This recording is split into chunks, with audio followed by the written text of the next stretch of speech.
Devastating news for Carolina. Panthers wide receiver Kelvin Benjamin has a torn ACL and will miss the entire season. Benjamin went down in practice Wednesday when he tried to make a cut against Miami defensive back Don Jones on a play in which there was no contact. As a rookie last year, Benjamin was Cam's go-to guy, targeting him more than any other receiver on the Panthers. Only 6 other players were targeted more than Benjamin last season in the entire league. Stephen A., what impact will this have on Cam? I think it's going to be a devastating blow because I think that I essentially view Carolina as pretty much having 2 weapons. Him and Greg Olsen, both of them 1,000-yard receivers last year. Olsen, your tight end. Kelvin Benjamin is your primary receiver. They drafted this kid, Devin Funchess, but, again, you drafted him. He's a rookie. You don't know what he's going to give you. And I'm looking at a Ted Ginn Jr. who returned. I'm looking at a couple of the other pieces that they have. They've got guys that, like a Jericho Cotchery or somebody, got to probably have 1 year left. This is the way that they're being viewed. And so when I look at it from that perspective, this offense was clearly going to be about Cam, about Kelvin Benjamin and Greg Olsen. And the fact that Benjamin is down leaves them minus a significant weapon. And when you add to that the fact that you've got a defense that's no longer ranked number 2 in the entire NFL like it was a few years back. They were 21st last year.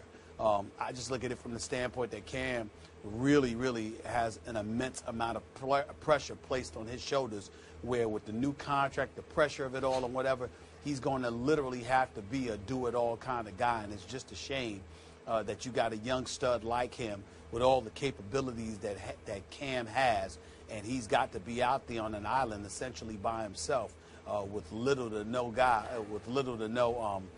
artillery to really have at his disposal. It's just it's an unfortunate situation, to be quite honest with you, and I think that Carolina is going to suffer even more. Remember, they're coming off a 7-8-1 season. They weren't that great to begin with last year, and I'm really wondering what they're going to be able to do now.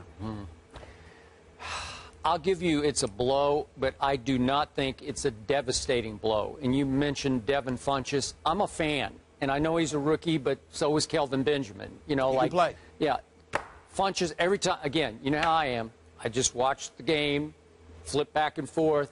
Every time I flipped on a Michigan game, it seems like for the last 3 years, Funchess jumped off my screen. At the Combine, he ran 4.7. They said he dropped too many balls over his 3 years. I think he had 20 combined drops. All I know is he just kept making plays, and he's 6'4", 225.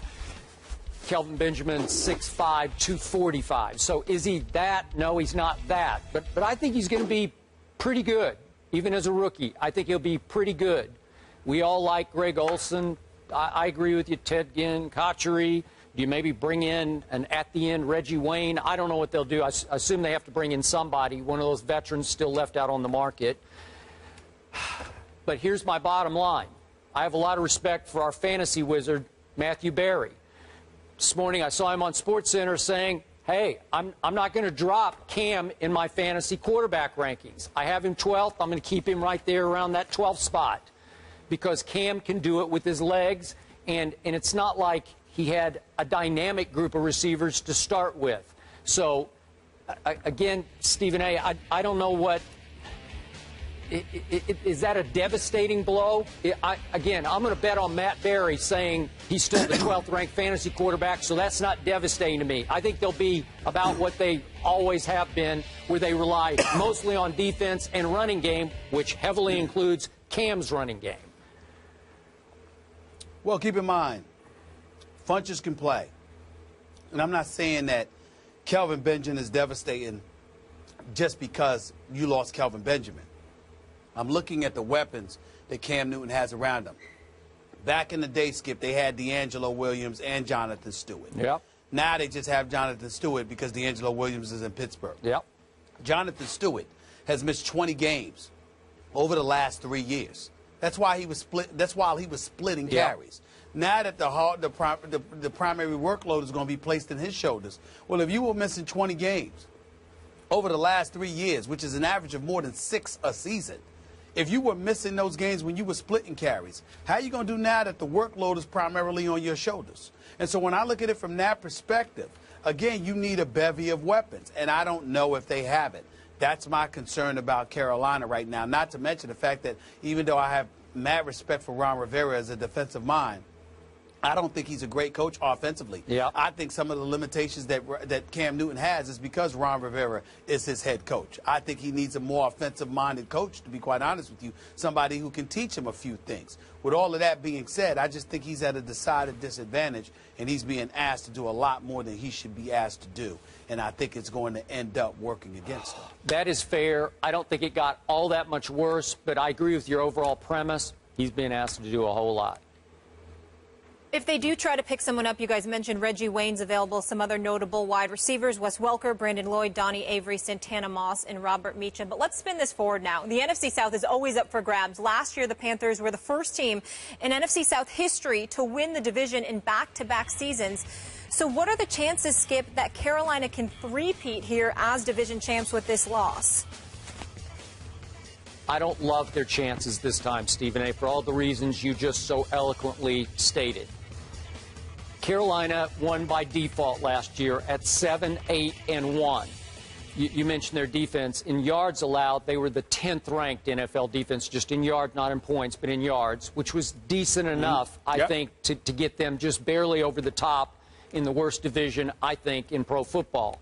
Last year, New Orleans was 7-9. We've got the Sean Payton interview now running on SportsCenter, in which he says Drew Brees was hurt last year, had a torn oblique muscle, couldn't practice enough. He's 100% healthy this year. Does that put New Orleans back over the top, to the top of the division? I don't think so, because their defense ranked 31st last year in yards allowed, and I don't know that it's going to be a whole lot better. Atlanta has the new coach in Dan Quinn, but they were 6-10 last year. They ranked 32nd in overall yards allowed last year. I don't know if they're going to be significantly better, which brings me to the team I'm most intrigued by. The Tampa Bay Bucks with a rookie quarterback. I'm going to give them a real shot to win this division this year, and you can call me crazy if you want, but with Lovie Smith coaching this team, it has to be better, way better than 2-14, because there's way too much talent here. You know Vincent Jackson, you know Mike Evans, you got the two big stud receivers to throw to. I'm a big Doug Martin fan. He was nicked up last year. He still played, what was it, 11? Played 11 games. But he wasn't himself. The offensive line has been nicked and knacked and beaten up, and it's still not great. But on defense, you got three studs to build around. You got Gerald McCoy, he's been on this show before. You got Levante David, they just gave a big new contract to. These are Pro Bowl caliber defenders.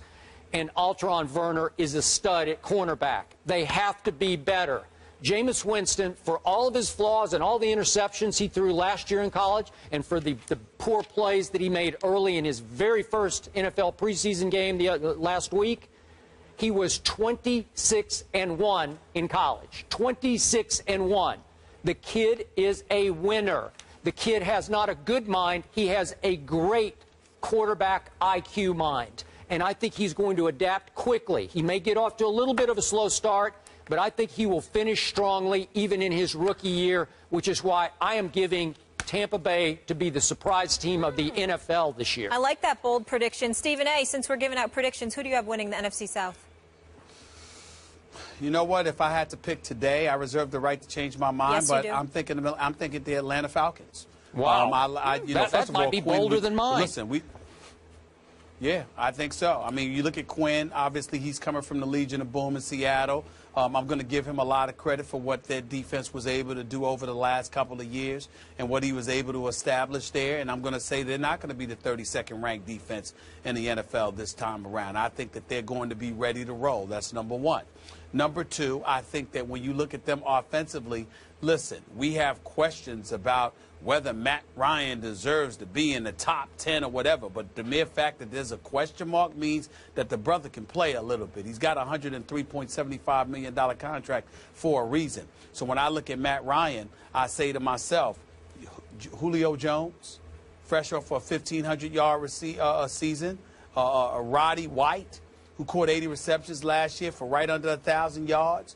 Those two, with Devontae Freeman, expected to do some things this year coming out of the backfield. I'm going to sit there and look at Atlanta, and I'm going to say they got a shot. Remember, the division winner last year was 7-8-1. Yep. As far as I'm concerned, the entire division is a crapshoot. I think it's up for grabs. And I say, why not Atlanta with Julio Jones and Roddy White? If they can stay healthy, Okay, I think Matt Ryan has his targets, and I think he'll be able to do some damage. Matty Ice. All right, so we have Tampa Bay and Atlanta. I don't know how Who Dat Nation feels about all this.